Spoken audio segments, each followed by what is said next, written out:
Hello, this is a guide to scholarships for international students. In this presentation, I'm going to be focusing in American universities. Applying for scholarships in the United States can be a daunting task for foreigners. However, with the right information and guidance, it is possible to successfully apply for scholarships in American universities.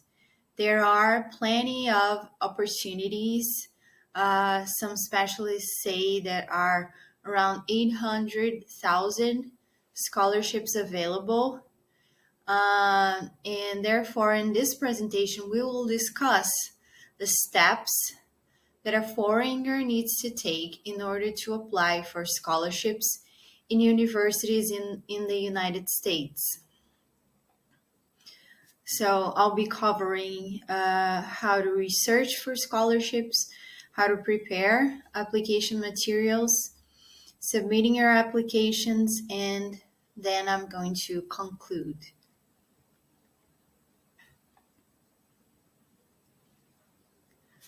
First of all, there are some terms that we are unfamiliar with. There are some specific terms in English that although we have learned English, we may not be familiar with the specific vocabulary related to American universities. So I recommend you get familiarized with these new words. And there is a resource called Education USA. And in this resource, there is a list of some specialized terms. So, for example, academic advisor, it's a member of a college faculty who helps and advises students on academic matters. Another term, for example, an affidavit of support. That will be an official document proving a promise of funding from an individual or organization. For example, in my case, I studied in the US and I only got 50% scholarship. So my program costed at the time $20,000 and I had a half scholarship. So they charged me a tuition, that's another word, tuition, which is the price that you pay for a year in that school. So my tuition ended up being $10,000 and I didn't have the funds, but there was someone that was willing to support me to pay for my studies. So this person had to sign an affidavit of support. Okay.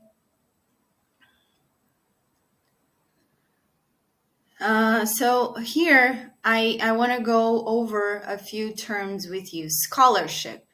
It's a form of financial aid, okay, awarded to students based on academic merit, financial need, or other criteria. A major. What is a major? Major is a main area of study that a student chooses to pursue in college or university in the US, such as history, psychology, or engineering. So in the US, in American universities, you can choose some courses that you want to take. So that will be your major, an area that you choose to pursue. And then you can have other courses that you want to take, but they're not your main field of study. And so these other courses will be called minor. Registrar is the office at a college or university responsible for maintaining student records and transcripts. So after you get approved and get the scholarship, you are going to need to register for the university. So you're going to get in touch with the office of the registrar. Undergraduate. An undergraduate is a student who is pursuing a bachelor's degree and has not yet completed their degree. So the undergraduate program is a college degree, and a graduate program is after you finish college. So if you already have a degree and you're looking for an advanced degree, you would have to research for graduate programs. If you only did your basic studies, you finish high school, and then you want to look for an undergraduate program. Another term, liberal arts, for example, it's an academic curriculum that emphasizes a broad range of subjects such as history, literature, and philosophy, in addition to a student's major area of study. Other important terms. So as I said, graduate, it's a student who has completed an undergraduate degree and is pursuing a higher level of education, such as a master's or a doctoral degree. It's important to say that in the US, you don't necessarily have to finish your college and go to a master's degree. You can go directly to a doctoral degree. So maybe if you already have a university level in your country, you can apply for master's or doctoral degrees. Or you can look for an undergraduate degree if you want to change your field of study, for example. In my case, I went to law school. Let's imagine that I want to change my field of study to business. Then I would look for an undergraduate business program. And if I want to do my PhD, I would be researching for graduate programs. Next term, full ride. Full ride is a term used to identify a scholarship or financial aid package that covers the entire cost of tuition, fees, and sometimes even room and board. So this is important because maybe you need a scholarship, but it's not going to be enough for them to give you only cover the cost of tuition, which is the price you pay for the course. Maybe if you don't have any funds, you're also going to need a scholarship that will cover you room and board, so a place to live and food, okay? So you're gonna need to look for a full ride scholarship. Okay, so be careful if they offer you a scholarship that only covers tuition or only covers the fees of the university. Maybe that's not going to be enough for you. So you need to check. You need to send an email and ask them if that scholarship is a full ride scholarship. A lecturer is another term that I wanted to talk to you about, is a faculty member who teaches courses at a college or university, but may not have a permanent tenured position. So in the US, there are several types of professors. There are some professors who are permanent. They are called the tenure track position, and some are non-tenured. Some are only lecturers. They only teach some classes. Either way, the reason why I wanted to bring up this term is that you can use LinkedIn or Twitter or other social media to look for people, researchers, lecturers in your field of interest, and you can do some networking with them online. That will be helpful, and they can give you some instructions and maybe some directions if you're completely lost, or if you know that you want to take a certain test and you need more guidance. You can look for lecturers or professors or researchers from American universities and talk to them, or see what they post, follow them on Twitter or LinkedIn. The tuition, as I said, is the amount of money that a student is required to pay for their education at a college or university. An academic advisor is a faculty or staff member who provides guidance and support to students in academic matters, such as course selection and degree planning. So also these are people that you may get in touch before applying to ask your questions about that program that you're looking for. And also, deadline is a very important term. Deadline means the latest time or date by which something should be completed. So a deadline for an application is when you're applying, you're sending your documents and asking them to admit you to that program. They often, most of the times, they have a deadline.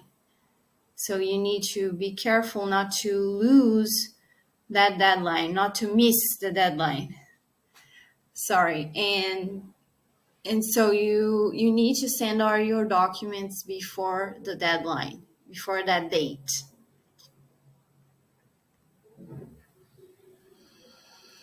So step one, when we're talking about applying for an international scholarships, in my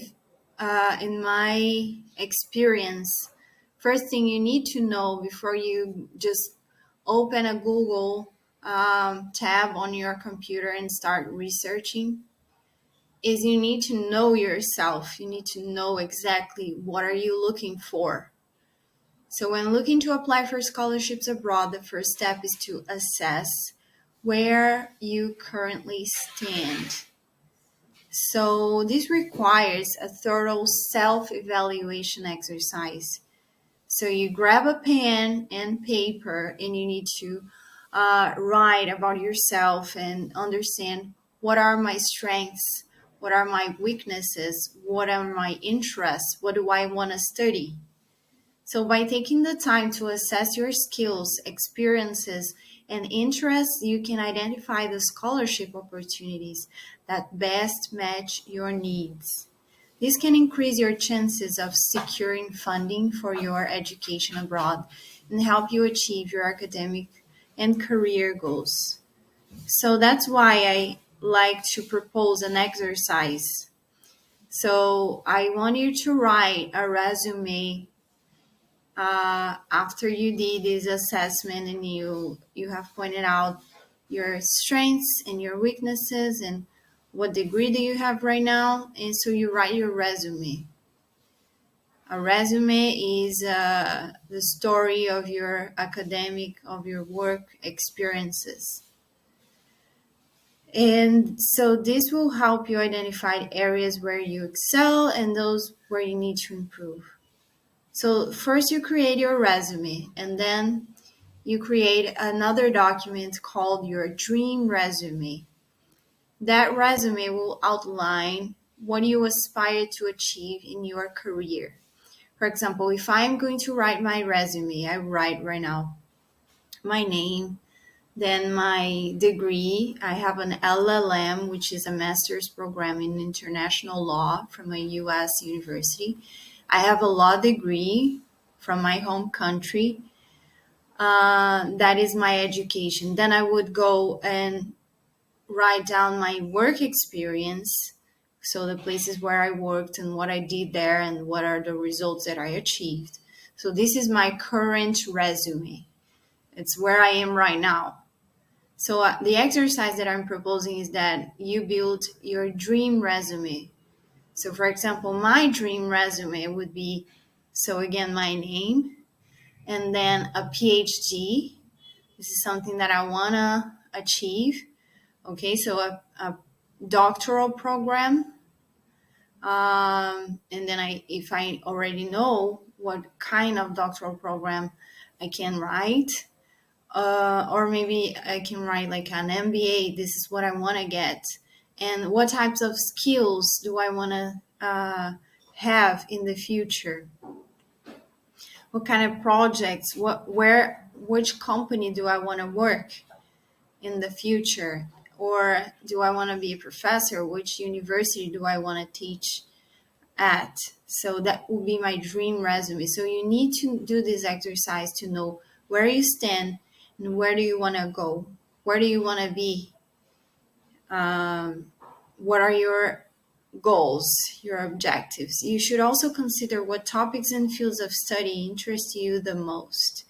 This will help you identify scholarship opportunities that align with your interests and career aspirations. And this exercise will also help you when you need to write your statement, your cover letter, which is a document that all the universities are going to require from you, an essay. So read an article where you write about yourself and what are your plans.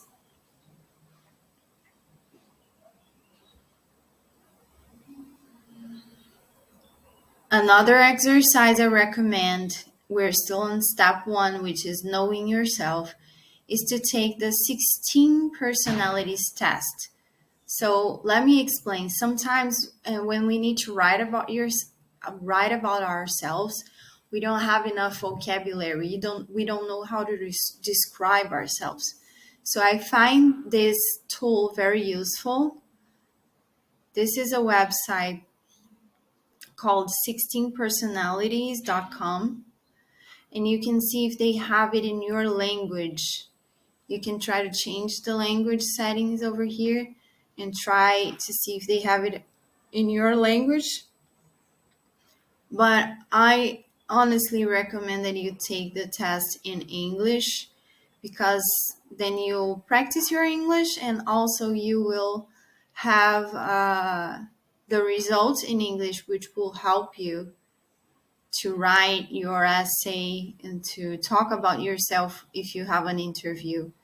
So you go to this website, and then you have to take a test. Take the test. You're gonna click the button, take the test, and you'll begin answering some questions that they give you, and of course truthfully. And after you finish answering the questions, you will be provided with a personality type and a detailed report that outlines your strengths, weaknesses, and other aspects of your personality. So let me give you guys an example. This was my test that I took recently. So the results,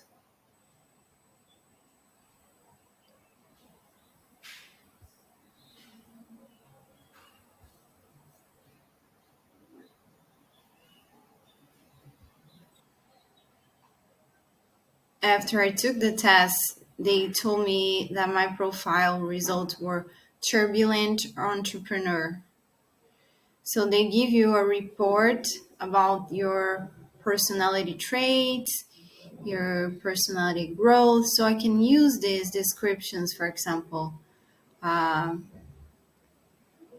to describe whenever I need to talk about myself, because before I didn't have enough vocabulary.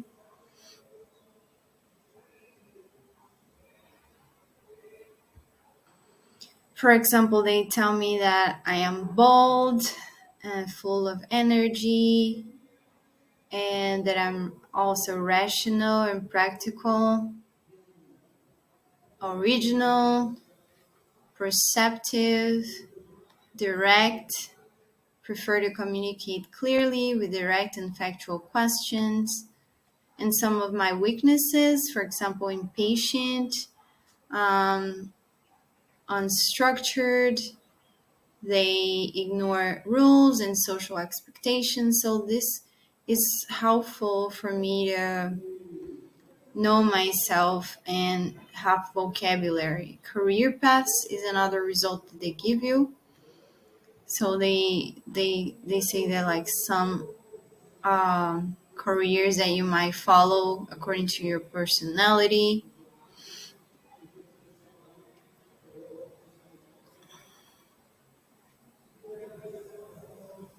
So I find this website very helpful.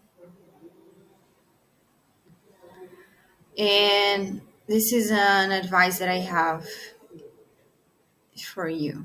So this is was step one. Know yourself. Only after you have an idea about what do you want, then I recommend you to research scholarships on the field that you are interested in. There are many resources available online, such as scholarship databases and universities' websites. It's important to carefully read through the eligibility requirements and application deadlines for each scholarship before deciding which ones apply for you to apply for. So, for instance, if I already know that I want to study a certain field, then I'm going to Google programs in this area, and it's literally you're going to Google, for example, or if in my dream resume I say that I want to study, let's say in Florida, then I'm going to look best universities in Florida for law school PhD programs.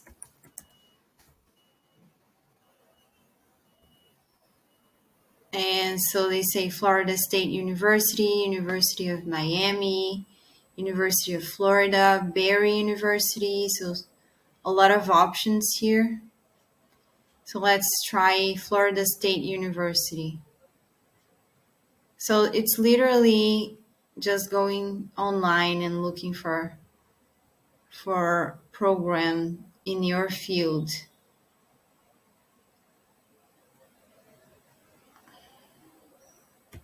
PhD in legal studies graduates.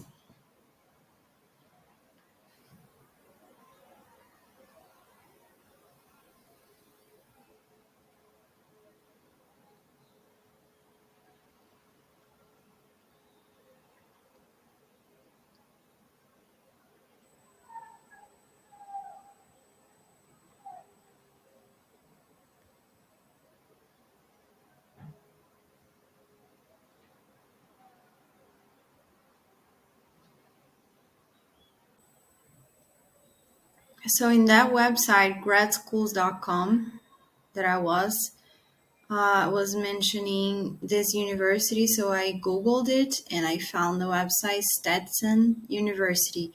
So I came here, academics. That's where I'm going to find what programs they have. And then graduate programs, because I'm looking for a master's or a PhD.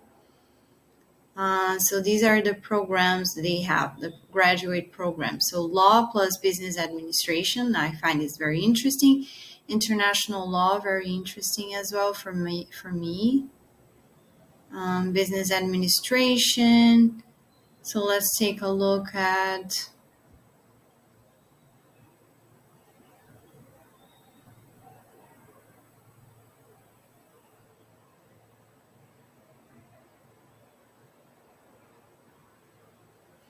international law, which is my field of interest.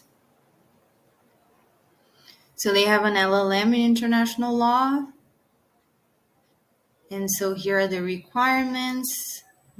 You need to go to the website of the university and read a lot and understand what are the requirements. So over here they have all the information, and I need to go over. So here I understand what do they have.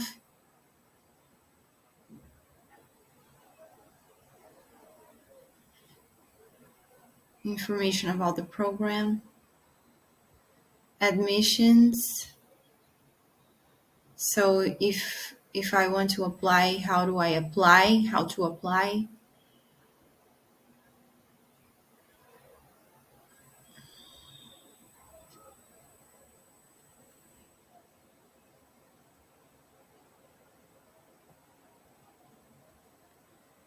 Graduating application information. So I'm not going to go over all of that now, but I just wanted to show you that you need to go to the website of the university and read through all the program. So the research step, which is the second step, it's a long process. You need to spend hours and hours. Everyone needs to do that. You need to maybe commit yourself to 2 hours a week. I don't know how much time do you have, but you need to do this research on your own. You need to go online and look and read and understand the programs. And then before you prepare your materials to apply, I advise you to do an exercise, which is to create a list of 50 to 70 universities that you would like to apply. So, for example, I was looking just now to Stetson University. And so the name of program, I'm just giving you an example, international law, which caught my interest. So I would have to go back to the website and find an email of someone that I can send an email for them to ask some questions about the program, and maybe look online, research who is the director of this program, what are the requirements, do I need to have proficiency in English, and what is the deadline. So we're gonna do that and do a list of universities that caught your eye, and you're going to do that with a lot of them. It's not enough just to send just one application or two. I recommend you send several applications so you can have better chances. And then after you do this research and you have a list of what are the universities that you're going to apply for, what are the programs, what are the scholarships that you're going to apply for, then you're going to prepare your application materials. So your application documents you have to take a look at the website of the university and the program that you want to apply and see what are they asking for. So first you're going to gather all your academic records, such as your transcripts and test scores. Then you're going to work on your personal statement and outline all your academic and career goals, as well as any personal experiences that have influenced your decision to pursue higher education. Then you're going to secure letters of recommendation. Most scholarship applications require letters of recommendation from teachers, professors, or other professionals, especially that were your supervisor. They are hierarchically. Sorry, I think I said this word wrong. They are in a more important position than you are. Okay, so your boss, something that was your coordinator or supervisor at work, your professor, and make sure that you choose individuals who know you well, and then you can speak, and they can speak to your academic and professional and personal achievements. For edit and proofread your application. Before you submit your application, make sure you edit and proofread all your documents for spelling, grammar, and punctuation errors. This can help you avoid simple mistakes that could impact your chances of receiving a scholarship. Preferably, ask someone else to read your application, your statement, and read the letters and see if they will find any mistakes. It's very good to have someone else look at your work and give you insights and feedbacks. Then once your documents are ready, you're going to submit the applications. The universities in the United States usually have a link that you click, as you saw when I was navigating that other website, they had a link, apply now. So you click on it, and it's going to probably ask you to register your email, a password, and you're going to upload PDF versions of your personal statement, the letters of recommendation, and your transcripts, your diplomas, and your results of the English test, all that.